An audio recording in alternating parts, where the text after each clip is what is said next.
নরসিংদী সদর উপজেলার আলোকবালী ইউনিয়নে আবারও রক্তাক্ত সংঘর্ষের ঘটনা ঘটেছে।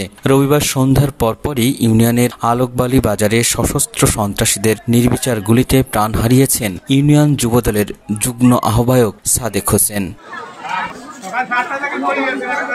এ ঘটনায় গুলিবিদ্ধ হয়ে আরও অন্তত 10 জন গুরুতর আহত হয়েছেন। আহতদের মধ্যে কয়েকজনের অবস্থা আশঙ্কাজনক বলে জানা গেছে। প্রত্যক্ষদর্শীরা জানান, সন্ধ্যার দিকে হঠাৎ করে সশস্ত্র একটি দল মোটরসাইকেলে এসে বাজার এলাকায় ঢুকে বৃষ্টির মতো গুলি চালাতে থাকে। লোকজন দিক বিদিক ছুটতে থাকেন। এ সময় সাদেক হোসেন ঘটনাস্থলেই গুলিবিদ্ধ হয়ে মাটিতে লুটিয়ে পড়েন।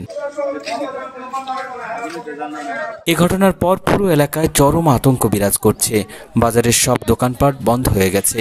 সাধারণ মানুষ নিরাপত্তার জন্য ঘরে অবস্থান করছেন।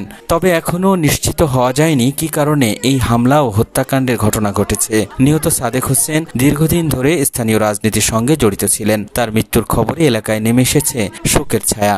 রাজনৈতিক অঙ্গনে এই ঘটনায় নতুন করে উত্তেজনা ছড়িয়ে দিয়েছে। নরসিংদী সদর মডেল থানার অফিসার ইনচার্জ মোহাম্মদ এমদাদুল হক জানান, এই ঘটনার পরপরই ঘটনাস্থলে দ্রুত পৌঁছে পরিস্থিতি নিয়ন্ত্রণে এনেছে পুলিশ ও র্যাব।